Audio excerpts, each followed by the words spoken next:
Magandang araw po muli sa inyong lahat mula dito sa St. Paul Seminary Foundation. Muli, samahan niyo po kami sa pagninilay ng ating mga pagbasa sa araw na ito.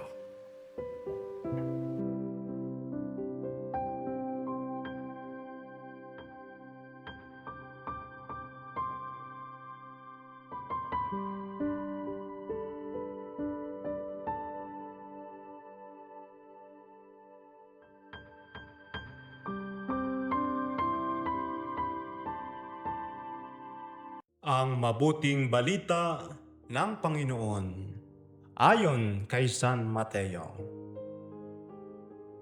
Noong panahong iyon, nagpunta si Jesus sa lupaing malapit sa Tiro at Sidon. Lumapit sa kanyang isang Kananeyang naninirahan doon at malakas na sinabi, "Panginoon, anak ni David, mahabag po kayo sa akin. Ang anak kong babae ay naalihan ng demonyo at masyadong pinahihirapan." Ngunit gapotokmay di tumugon si Jesus. At lumapit ang kanyang mga alagad at sinabi sa kanya, "Pagbigyan na nga po ninyo at nang umalis. Siya'y nag-iingay at susunod-sunod sa atin." Sumagot si Jesus, "Sa mga tupang naliligaw ng sambahayan ng Israel lamang ako sinugo." Ngunit lumapit sa kanya ang babae. Lumuhod sa harapan at ang sabi, "Tulungan po ninyo ako, Panginoon." Sumagot si Jesus, "Hindi dapat kunin ang pagkain ng mga anak upang ihagis sa mga tuta."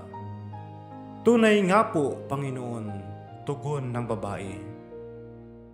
Ngunit ang mga tuta man ay nagsisikain ng mumong nalalaglag sa hapag ng kanilang Panginoon. Kaya't sinabi sa kanya ni Jesus, "Napakalaki ng iyong pananalig. Mangyayari ang hinihiling mo." At undin gumaling ang kanyang anak. Ang mabuting balita ng Panginoon. Pagsasadiwa. Napakalaki ng iyong pananalig, mangyayari ang hinihiling mo. Muling pinatunayan ni Jesus sa Ebanghelyo ngayon na wala siyang pinipiling kasarian, katayuan sa buhay o liping kinabibilangan para tulungan ang sinumang tumatawag sa Kanya.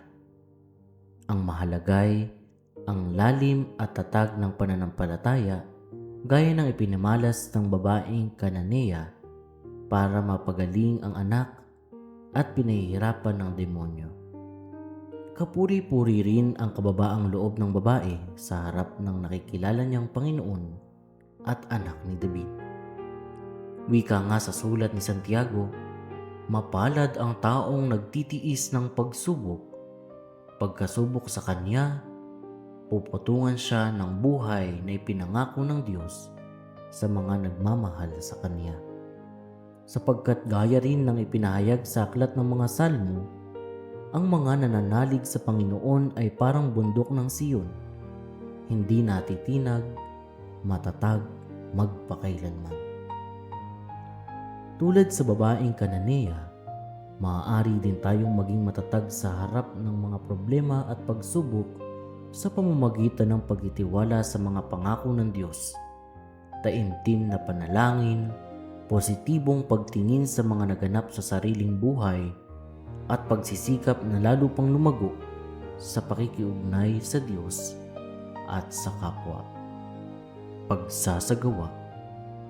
Sikaping makagawa ng isang mabuting bagay na dati iniiwasang gawin. Atin pong napakinggan ang mensahe ng Diyos sa araw na ito mula sa simbahan. Paspasan po sana kayo ng ating Panginoong Diyos sa ngalan ng Ama, ng Anak, at ng Espiritu Santo.